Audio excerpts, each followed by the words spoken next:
Welcome back to Tangata Pasifika. We're always keen to hear your thoughts on the issues in the show. Drop us a line on Facebook page or Twitter. Now, the struggle of West Papua to gain its independence from Indonesia has for the most part been unreported.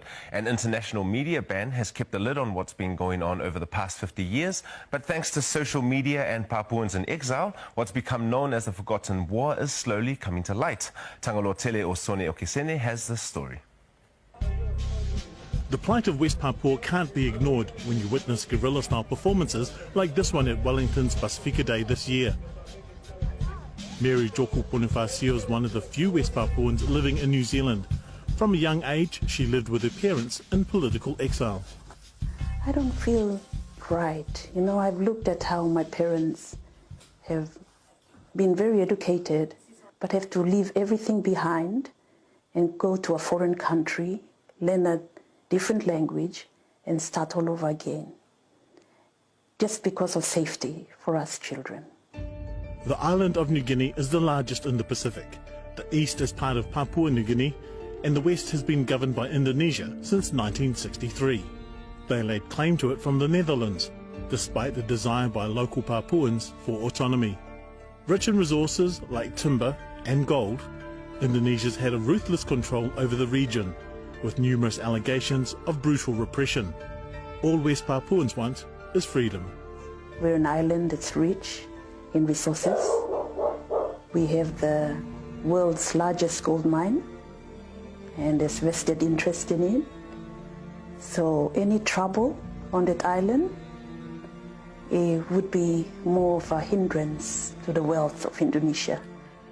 With a long-standing ban on international journalists in the region, the plight of West Papuans has been largely ignored by the world. But in recent years, online campaigns have helped put West Papua's struggle in front of a global audience. Oceania Interrupted is a collective of Māori and Pacific women who aim to empower collective action through using visual and performance art to call attention to the human rights situation in West Papua. They've been interrupting public spaces with a number of styles of performance with specific references. They're first paying tribute to Philip Kama, jailed for 15 years for raising the Morning Star flag, the West Papuan flag of independence. We formed as a collective of women who interrupted the space of Queen Street. We used a flash mob approach where we formed what we call a circle of solidarity around the flag bearer, and we raised it 15 times up and down Queen Street in honour of the 15 years he is serving in a jail in Jakarta. This year they appeared at Pasifika Festival with this piece titled Morning Star, #Free West Papua. The women mourn the death of one who was laid beneath the Morning Star flag. Thanks to groups like Oceania Interrupted, the message is being heard, and there's growing hope for West Papua. I was amazed at how these women, young women, were fighting for my country with such passion. They must be amazing women. West Papuans want to be known as a West Papuan Melanesian nation. Once they do that, they have a voice internationally. Right now, they can't. And joining us today is the Director of the Pacific Media Centre, David Roby. Thanks for joining us. And he's kept a close eye on the media coverage of the issues for West Papua. And also joining us is Victoria University graduate, Solomon Islander and West Papua activist Francesca Rex Horoi. Good morning. Good morning. First of all, David, what's the latest on the news that you've seen coming out of West Papua? Well, actually, I have to say there's actually a little bit of good news in the last couple of days because of a video from the human rights group TAPOL and also MRG, which has highlighted a killing of teenagers back in December last year. Because of that coming public this last couple of days, and there have been protests for months now, the Indonesian authorities have announced that there will be a full inquiry into those killings of the teenagers. But also would like to highlight the fact that the people of Vanuatu and the government of Vanuatu have been awarded this week the John Rumbeck Award for Human Rights for their contribution in keeping the West Papuan cause alive. We're seeing the pictures here on screen, which are absolutely atrocious. And I guess it's really been a media blind spot, hasn't it, in New Zealand? Why haven't we seen more of this coverage? Well, it astounds me because I guess as a journalist I first started writing about West Papuan issues back in the early 1980s or even before then. But I particularly remember the Nuclear Free and Independent Pacific Conference in Port Vila, where I interviewed Rex Rimekek and a number of other leaders at the time. And so it's always seemed to be a big story and a major issue on human rights concerns, but a major story for security for the whole of the South Pacific. So it's always astounded me that New Zealand media, by and large, have ignored it, apart from the honourable mention of Radio New Zealand International, which have done a good job. And how difficult is it for journalists to actually get in and report or to get... Well, this is one of the problems, of course, is because it's so difficult for journalists to get in from anywhere, particularly New Zealand. It's meant that very little has been put in the way of resources.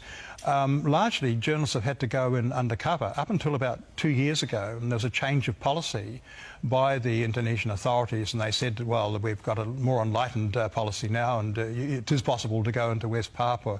In practice, there's been no real change, and journalists like Mark Davis last year exposed that quite well in a television story. Now, of course, there's been a lot of interest by journalists like yourself, but Francesca, you know, as a student at Victoria University, you became quite interested in it. Tell me what drew you to the conflict? Being a Melanesian, I think I almost by default feel a sense of, you know, solidarity with these people by my ethnic lineage. But then again, I mean, this is in the Pacific. It's so relevant. It's happening, you know, it's largely eluded the gaze of the international community, and the kinds of human rights abuses happening there warrant international intervention and attention. And let's detail it. Let's see, how bad really is it? Like, can you give me some examples? Yeah, so it is difficult to ascertain exact figures, but there have been estimates of between 200,000 and 400,000 West Papuans killed since the Indonesian occupation in the 1960s, and those numbers are difficult to confirm because of that lack of access of the media on the ground. So, I mean, but by and large, that is a huge number. And, I mean, if you think about it, that's almost half the population of Fiji, if you're looking at the upper scale. Torture, it's horrific, you know, is everyday occurrence. Yeah, rape. Torture, rape, psychological and physical trauma inflicted upon the families, and a lot of it is public humiliation. So this is actually conducted in front of, you know, children's mothers and aunties could be raped in front of them. Their fathers might be disemboweled or killed in front of them. And, you know, with the recent Paniai massacre, children and village elders were shot, and a woman was shot as well. This is happening right in our backyard, right in the Pacific, our Pacific Island brothers and sisters. Why is there a lack of political will from New Zealand or Australia to stand up and get involved? We're sending troops right across the other side of the world, but why not here, David? Yes, well, we simply don't. Our government doesn't want to get offside with Indonesia, and it's generally taken the lead from Australia, which is certainly not wanted to buck Indonesia in any way.